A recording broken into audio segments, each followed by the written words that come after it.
Ako si Francis Riudique at narito ang mga napapanahong balita. Magandang balita po, isang kababayan nating overseas Filipino worker o OFW ang nailigtas mula sa hatol na kamatayan o bitay sa Saudi Arabia. Nakauwi na po ang OFW na taga Butuan, Mindanao na nakakulong sa Riyadh General Jail simula pa noong 2024 dahil sa mga kasong may kinalaman sa droga. Tatanggap ng tulong pinansyal at livelihood support ang OFW upang muling makapagsimula. Sa kabilang banda sa tala, nasa halos 60 na OFWs pa ang nahaharap sa death row sa buong mundo.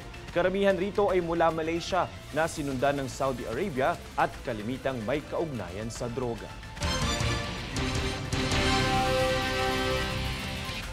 Samantala, pansamantalang itinigil muna ang operasyon ng PAOK laban sa mga iligal na pogo. Ito'y matapos matuklasang nagpositibo sa nakakahawang sakit ang mga naarestong mga pogo worker.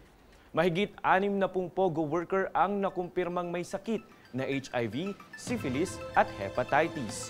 Ayon sa pinakahuling datos, tinatayang 9,000 pogo workers pa rin ang hindi naaaresto.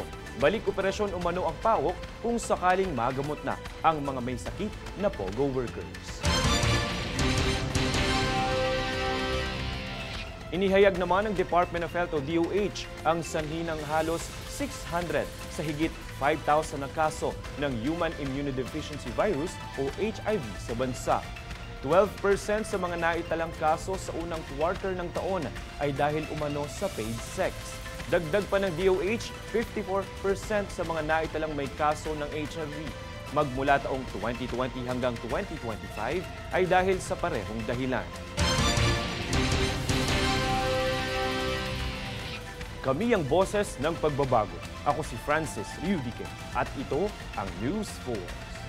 Sa ulo ng mga balita, DOH inihayag ang sanhi ng 12% na kaso ng HIV sa bansa.